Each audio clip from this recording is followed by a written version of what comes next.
Hello folks! In the contiguous US there are 3 states which border the Pacific Ocean. We've been to 2 of them already, California and Oregon. And I think it's time that we pay respect to the Pacific Ocean in the 3rd Pacific bordering state, Washington. In Olympic National Park, you will find 73 miles of undisturbed natural coastline. And we're going to be exploring some of it today on our 2nd day in Olympic National Park.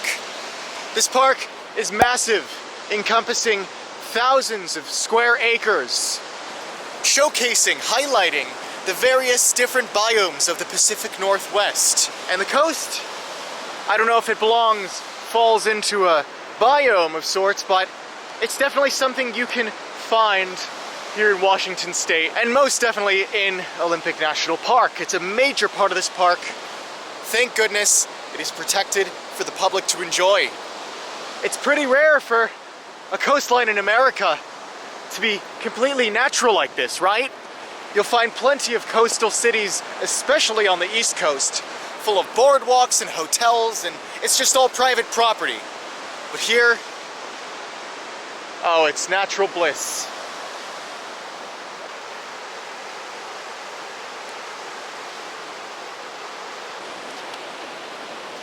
Now, why am I dedicating an entire day just to the coast? Surely there's plenty of things to do inland, right? And yeah, that's true. Olympic National Park holds one of the country's largest sections of old-growth forests, at least in the lower 48. But we got to see a lot of that yesterday. But I figure that on day 2, given that we covered a large part of the interior yesterday, we're due for a change. We should definitely get our fair share of the Pacific coastline. That end, in the contiguous US, this is the furthest north one can go on the Pacific coastline. A little bit farther here north of the park, and you'll get a Native American reservation, the Makah Reservation, and then you have the Strait of Juan de Fuca, and then you have Canada, which is a different country. So in the lower 48, this is as north as it gets, folks. There are plenty of attractions though on this Pacific coastline. It's not just beach, it's not just the waves. There's a little more than that, and we're here to see it all. So join me for day 2 of our adventures here at Olympic National Park. Crown jewel of the Olympic Peninsula.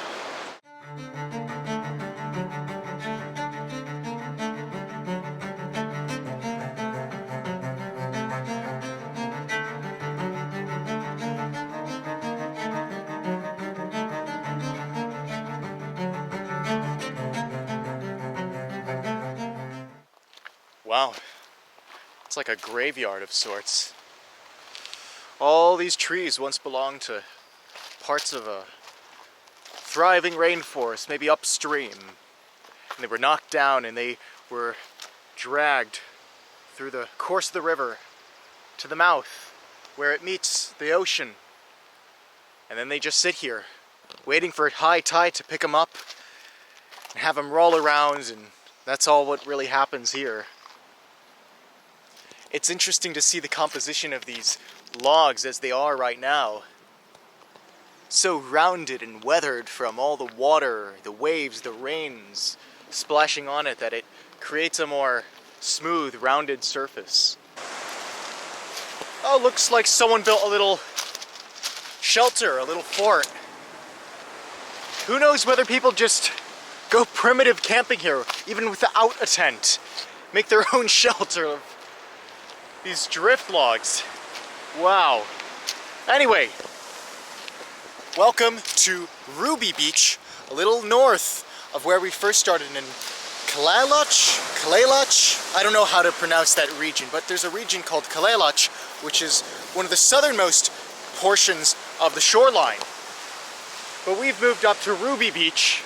It's clear to see it's not just ocean from here. There's large, craggy islands out in the distance. Yeah, the West Coast is a lot different than the East Coast. Namely, one example being what you're gonna find just offshore. Because in the East Coast, you're gonna find less of these tall, mountain-like islands. But in the West Coast, there's plenty of them. And that's because the coastline is just a lot more steep, a lot more craggy and rugged. There's no real transition zone from ocean to forest. It just happens within maybe 100 feet of these pebbled stone beaches.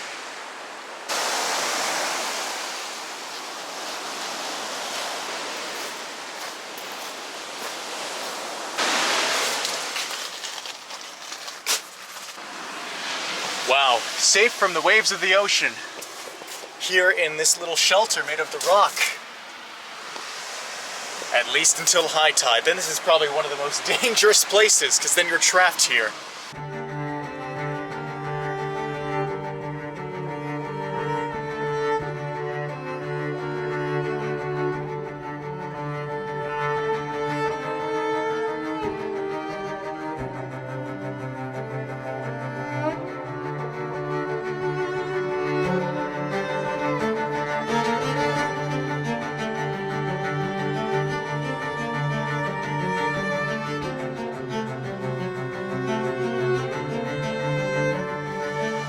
Now, do you notice how it's very overcast on this Pacific coast? Yeah. It's kind of normal. Actually, pretty normal for the West Coast to be very rainy. Around the states of Oregon and Washington, Olympic National Park, where we are right now, generally it's typical to see an overcast sky, not much sunlight coming in. And that's for very good reasons. I'm no meteorologist, but I have a small idea of how this sort of works. So all these waters are carrying not just liquid water, but there's a lot of moisture that comes up from the oceans and the currents, and there's just a lot of moisture in the air as it goes west, approaching this coast. But it's so mountainous on the West Coast.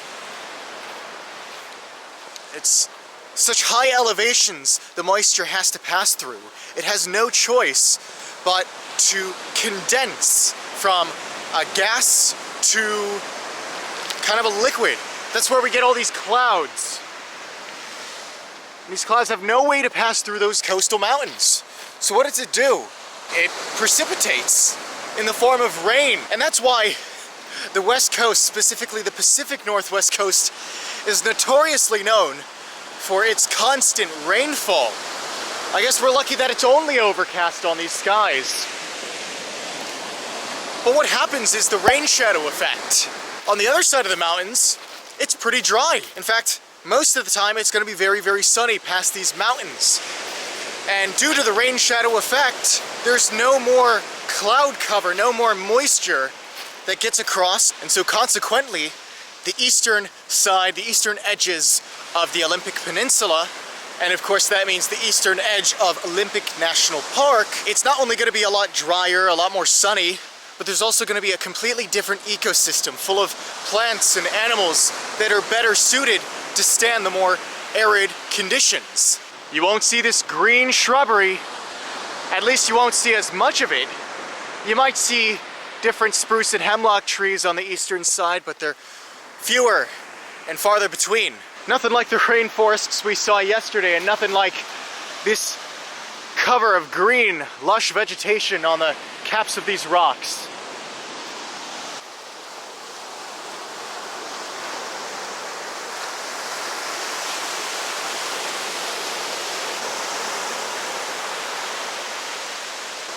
Very slowly, over the course of hours, inch by inch, foot by foot, the waves of the Pacific Ocean make their way up and down, up and down. It's very slow and gradual, but sometimes the high tide can be very, very dangerous. So with that said, I think we should definitely make our rounds up north well before we start to experience high tide, dude. I don't know, that's my best impression of a surfer. I guess we're at the wrong part of the West Coast. I should have done that back in Southern California, but oh well. Beautiful Pacific Ocean. Be careful of the high tide.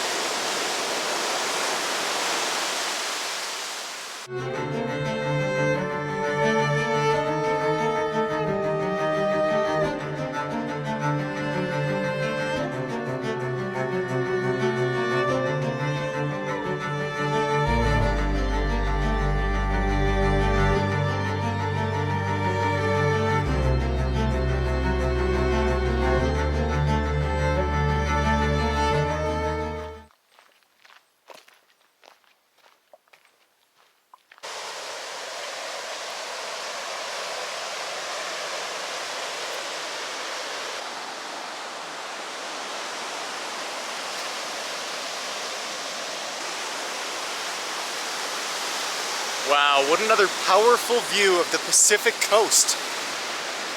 This beach too has those rocky islands offshore. I'm sure for a sea ship that was huge in size, with this coastline, yeah, good luck. But for small canoes, probably used by the various native people, a small canoe or a kayak or whatever small little boat could easily get through these waters, maneuver through the rocks, and get safely onto this beach. Oh, what a beautiful sight we have here. You gotta think that lots and lots of time with coastal erosions definitely at play here. How did the islands become isolated? Was it all one landmass until the waves kept crashing and crashing, breaking up rocks and boulders into pebbles, into silt, leaving only these remaining? I truly don't know what to say with this. It's just another picturesque view. This whole park is full of them. Picturesque beaches, one after the other. Forget your ocean city, forget your beachside cruises, forget your boardwalks, forget your saltwater taffy, forget your amusement park rides. This is truly the beach that I would want to visit and spend money on a vacation.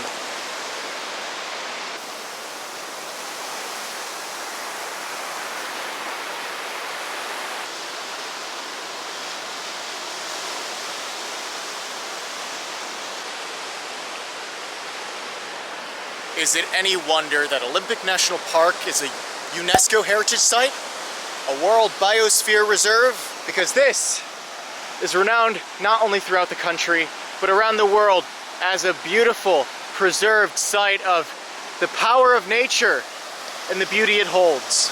Isn't it also amazing how upon these islands, those trees somehow find themselves at the summit, somehow carried by the waves or the winds onto these isolated rocky islands. The seedlings grow into saplings, grow into full-fledged trees. Incredible. Now some of you might want to tell me, come on, it's just the Pacific Ocean. We've seen it a couple times before already on this trip. And to that I'll reply to you, come on guys, it's the Pacific Ocean. It's not only the largest body of water on Earth, it's also the largest geographical entity on Earth. And for that, we gotta give it the respect it deserves. This covers half the world's surface, and we're only seeing the very, very edge of it every time we meet the Pacific Ocean on one of these beaches. It's incredible just to fathom. This goes on for thousands of miles in all directions. And the fact of the matter still stands. All that we've seen of the Pacific coast is just a mere fraction of what it holds, since it does encompass a huge percentage of the world's surface. You gotta expect that there's, from one end to the other, from north to south to east to west, so many different climates and ecosystems with regional biodiversity.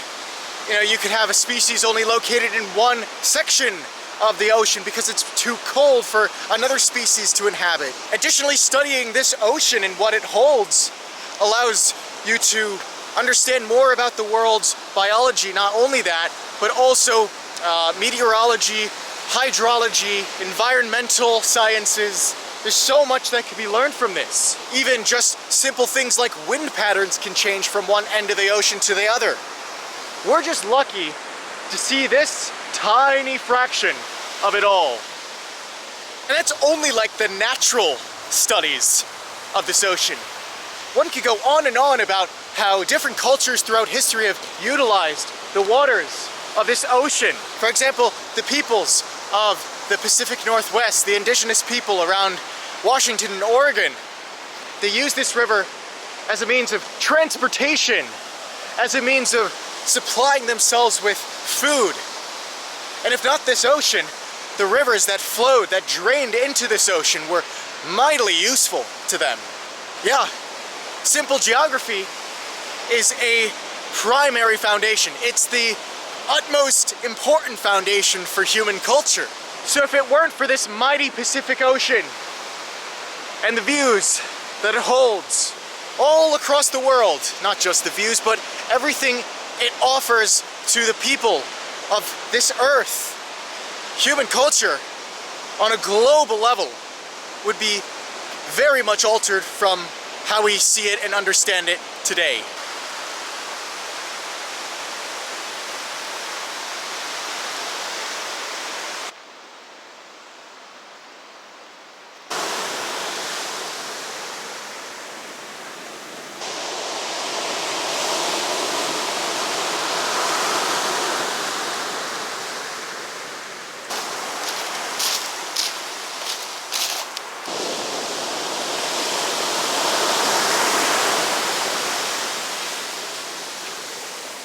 Whoa, gotta walk away from that very, very, very quickly. Okay. Well, we're here at Rialto Beach. And as I've told you in previous encounters with the Pacific Ocean, don't mess with it. It is powerful. It is a force to be reckoned with. Do not take what I say lightly, because there are people who not just get careless and succumb to the waves here, they fall by these sneaker waves that just crash. Maybe this is not as powerful, but there are waves that are coming with the power of thousands of miles in one direction, and they will take your socks off, more than your socks off, your whole body off the beach. Yeah, it's a sad thing. Things like that happen. Not only does that happen, but this ocean is so large that you do not want to fall off a cruise ship or find yourself lost at sea, paddling out and then not being able to find the shore.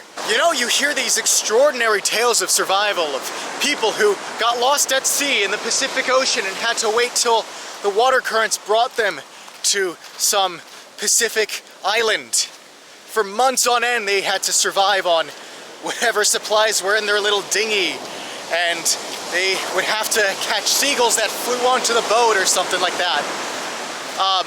Yeah, very scary stories out there in the world that have happened as a result of not being extremely careful with this force of nature. And that's why I appreciate being on land slightly more than the average person.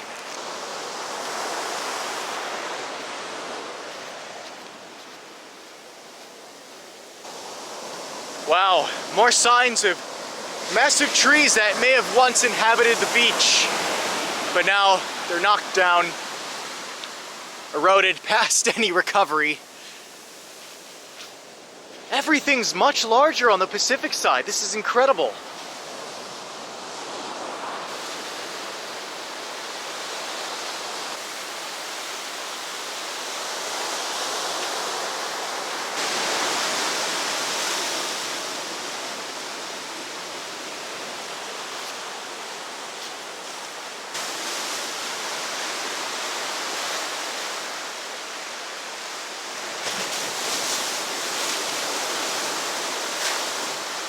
Don't you just love how the waves crash upon the rocks right beside us? This is exactly what carves the geological formations in front of us over who knows how long, eons.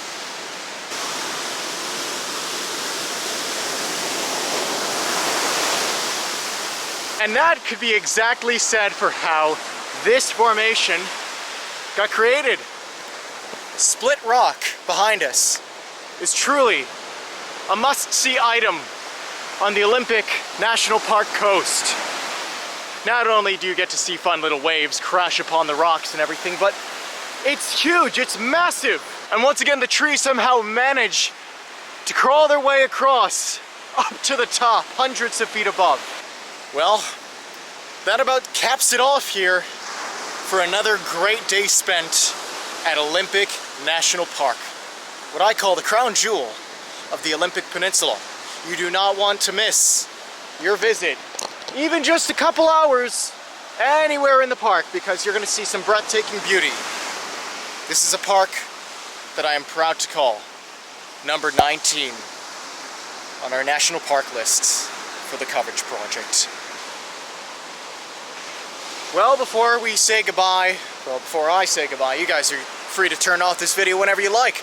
But before I say goodbye to you guys, I just want to add some things of interest, of importance, that I think you guys should be informed about, of course. I think we should be so proud of ourselves that we have now seen and explored 2 out of the 4 world's oceans.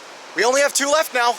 And don't tell me, oh, the Southern Ocean is number 5. The jury's not completely out on that one. You can tell me when it's a clear consensus that the Southern Ocean is a thing. I'm not a true believer of the Southern Ocean. Sorry to say. It may be its own part of several different oceans, but we're not going to count it here on the coverage project. So we got 4 oceans, Atlantic, Pacific, 2 of them left. Someday in the far future. Also, I just think it's so cool to say, this is where the American landmass ends. There's no more from here. We have a couple little scattered islands in the distance, but beyond that, well, there's nothing but ocean for thousands of miles. We've traveled from east to west, and now we have made it all the way to the end. So I think that's just really cool. Yeah, Atlantic to Pacific, we've done it all here on the coverage project. Not quite, but we've done as much as we can do for the travels we've gone on. So why am I now really giving a humble ode to the Pacific Ocean? We've seen the Pacific Ocean quite a few times on this Best of the Most West trip, looking westward and seeing the vast emptiness of the ocean blue. Well, I'm saying that because we won't be returning to the Pacific coast as we know it anytime soon. Yeah. Or will we? That's for you guys all to decide and ruminate about. Foreshadowing, right? How cool? Yeah. Who knows what's gonna happen, but as far as us right now, this is our last goodbye with the Pacific Ocean, the world's largest body of water. But by no means does that signal the end of our Best of the Most West tour. We still have quite a few destinations to encounter, experience, and discover. Yeah.